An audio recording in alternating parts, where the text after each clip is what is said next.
আসসালামু আলাইকুম। ওই ছাদে প্রতিদিন তো দুই বেলা আমি গাছে পানি দিই।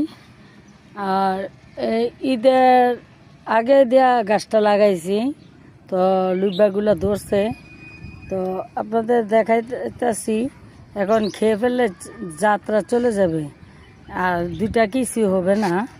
তো এটা আমি বীজ করব লুইবাটা।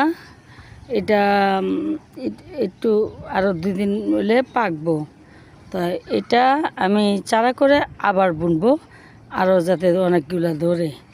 এই যে দেখেন গোড়াটা, এই যে দেখেন একেবারে মশলা দিলে এই যে দেখেন দেড়া তৈব লুইবাগুলা।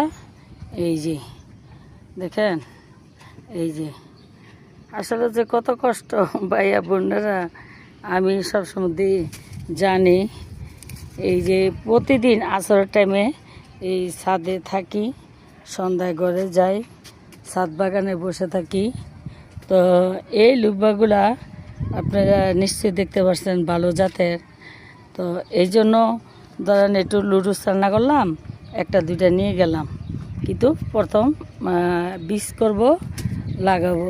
এই অল্পটুক জায়গা পাইছে, এখানে সিম গাছ আছে, এই যে গিয়া সিমগুলো আছে।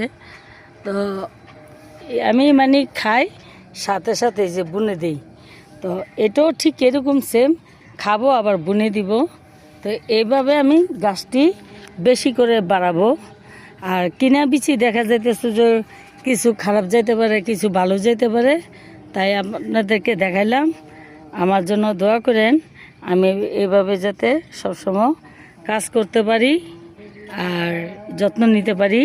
তো আমার পাশে থাকার জন্য আপনাদেরকে ধন্যবাদ। দেখেন কত লম্বা।